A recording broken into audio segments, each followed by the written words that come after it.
जय माता दी आप सभी को। नवरात्रि के चौथे दिन की हार्दिक शुभकामनाएं। माता रानी आप सभी का कल्याण करें।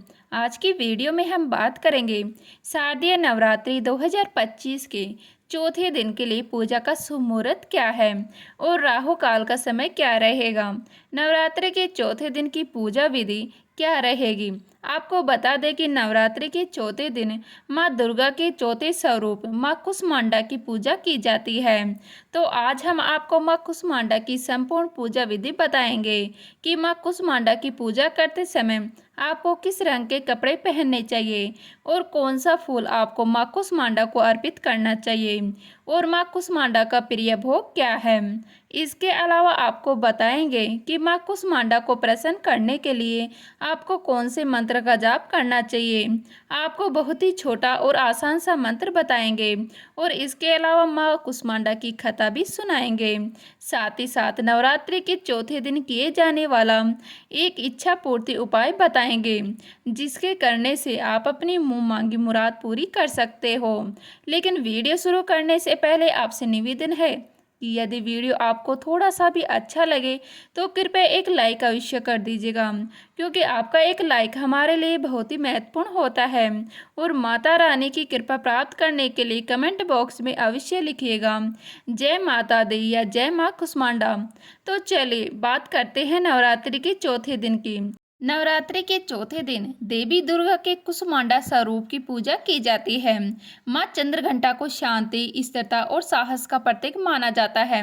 देवी कुष्मांडा अपने भक्तों की कष्ट, रोग, शोक, संतापों का नाश करती है।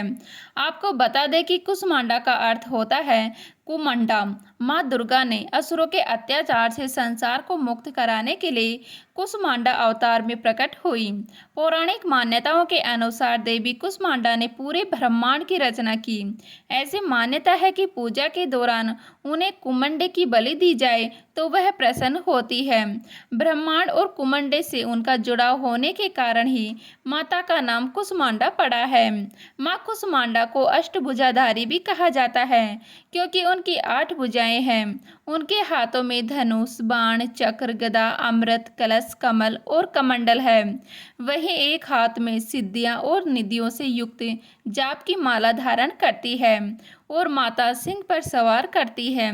तो चलिए जानते हैं शारदीय नवरात्रि 2025 के चौथे दिन के शुभ मुहूर्त क्या है और राहु काल का समय क्या रहेगा।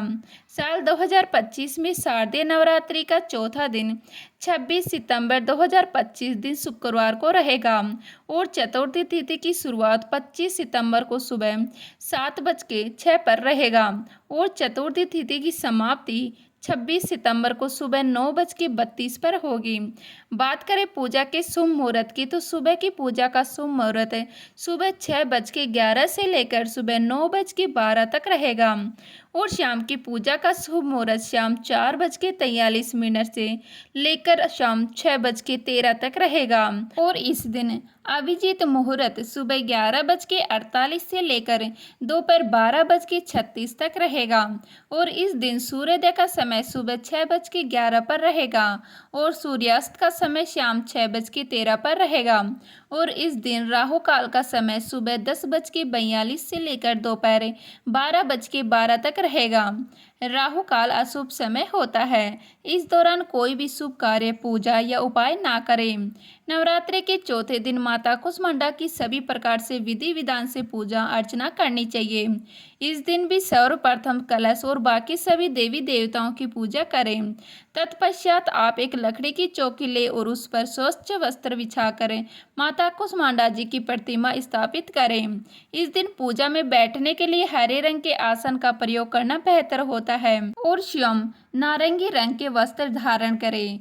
फिर माता को जल, फूल, माला, अक्षत, रोली आदि अर्पित करें और नवरात्रि के चौथे दिन माता को मालपुए का भोग लगाएं या इसके अलावा माता को पेड़े का भोग भी अर्पित करें और इस दिन माँ को प्रसन्न करने के लिए आप चमेली के फूल का प्रयोग कर सकते हैं या इसके अलावा आप माँ को लाल रंग का पुष्प भी चढ़ा सकते हैं।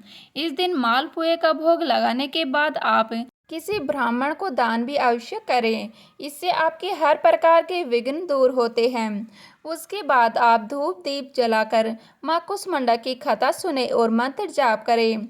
इस दिन आप माँ कुष्मांडा के मंत्र या देवी सर्वभूतेषु माँ कुष्मांडा रूपेण संस्थिता नमस्तस्यु नमस्तस्यु नमो नमः का जाप कर सकते हैं, या इसके अलावा होम ह्रीं ह्रीं कम कुष्मांडाय नमः का जाप भी कर सकते हैं।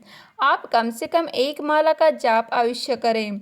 इसके बाद आप माँ कुष्मांडा की आरती करके विधिवत पूजा को संपन्न करें।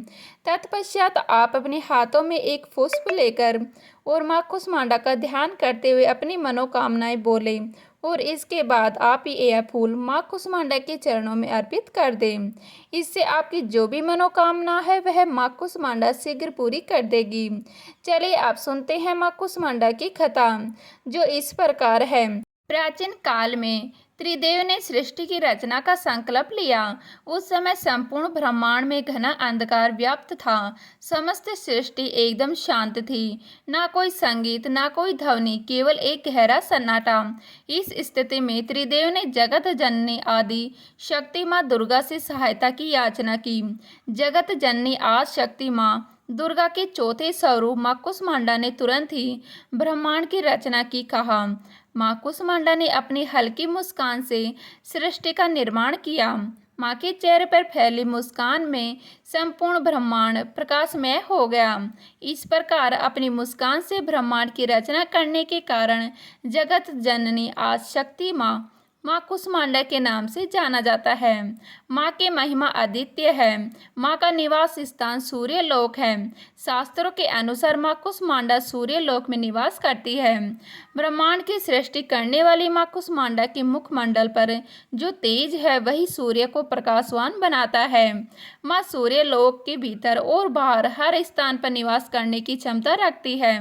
माँ के मुख पर एक तेजोमय आभा प्रकट होती है, जिससे समस्त जगत का कल्याण होता है। उन्होंने सूर्य के समान कांतिमय तेज का आवरण धारण किया है।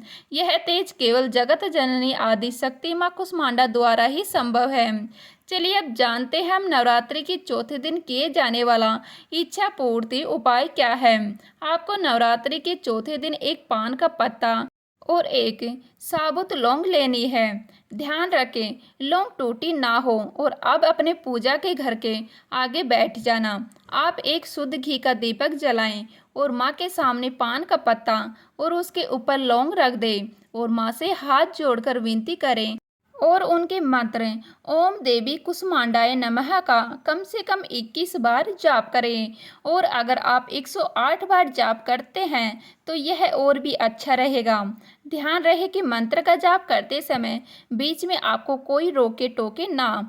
इतना करने के बाद आपको उस पान के पत्ते और उस पर रखी लौंग को अपने दाहिने हाथ से उठाना है और फिर आपकी जो भी मनोकामना है वह आपको माता के आगे बोल देनी है।